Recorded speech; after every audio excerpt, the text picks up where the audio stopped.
Ketika keadilan bisa dibeli, ketika seseorang melanggar hukum, seharusnya ada satu jalan, yaitu proses hukum yang adil. Namun, bagaimana jika jalan itu bisa dibelokkan hanya dengan selembar uang? Fenomena polisi yang mudah disuap untuk menutup kasus bukan lagi rahasia umum. Indonesia menempati posisi rendah pada indeks persepsi korupsi, menunjukkan bahwa ada masalah korupsi sistematik dalam penegakan hukum yang berlaku. Ini masalah serius yang mengikis fondasi keadilan. Mari kita ulas lewat analisa politik menggunakan data dan juga teori. Di sini aku akan menjelaskan data yang ada.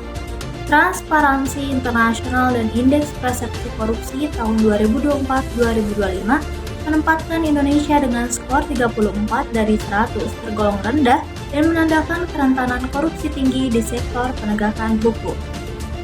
Adapun menurut survei Gustar 2025, terdapat 1.000 responden di Indonesia menunjukkan 80,5% masyarakat menginginkan polisi bersih dari praktik suap dan juga pungli.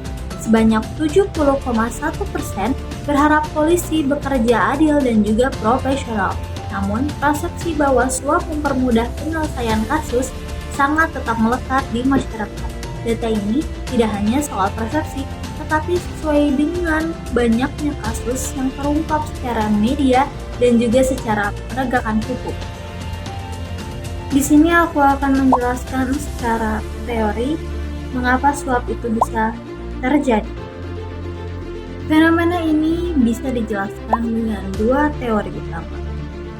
Teori yang pertama, teori pilihan rasional dari para ahli seperti Mansur Oston dan diterapkan pada kajian korupsi oleh U4 Anti-Korupsi Research Center. Teori ini menyatakan bahwa seorang oknum bertindak korup jika keuntungan lebih besar dari resiko ketahuan dan juga dihukum.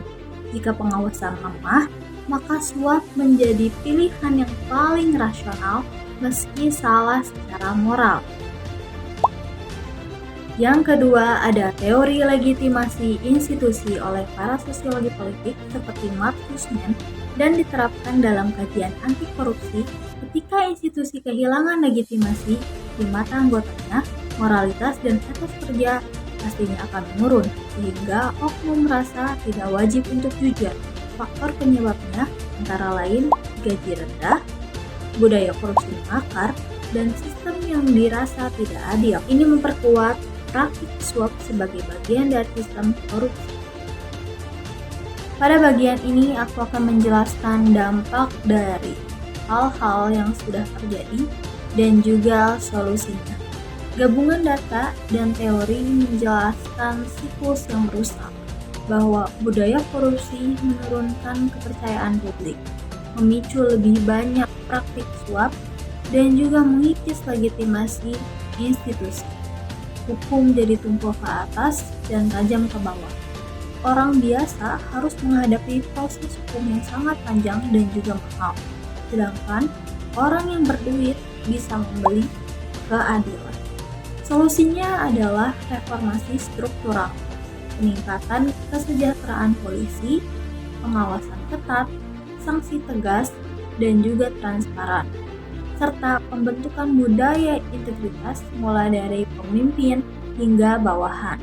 Hanya dengan ini, kepercayaan publik dapat dipulihkan bahwa keadilan tidak bisa dibeli dengan uang. Krisis kepercayaan pada institusi hukum adalah krisis bagi bangsa ini. Suap bukan hanya masalah moral, tapi sistematik yang butuh solusi menyeluruh. Saya Adinda Putri Lestari, sampai jumpa di lain kesempatan. Berikan pendapat Anda di kolom komentar bagaimana kita dapat membangun kembali kepercayaan ini.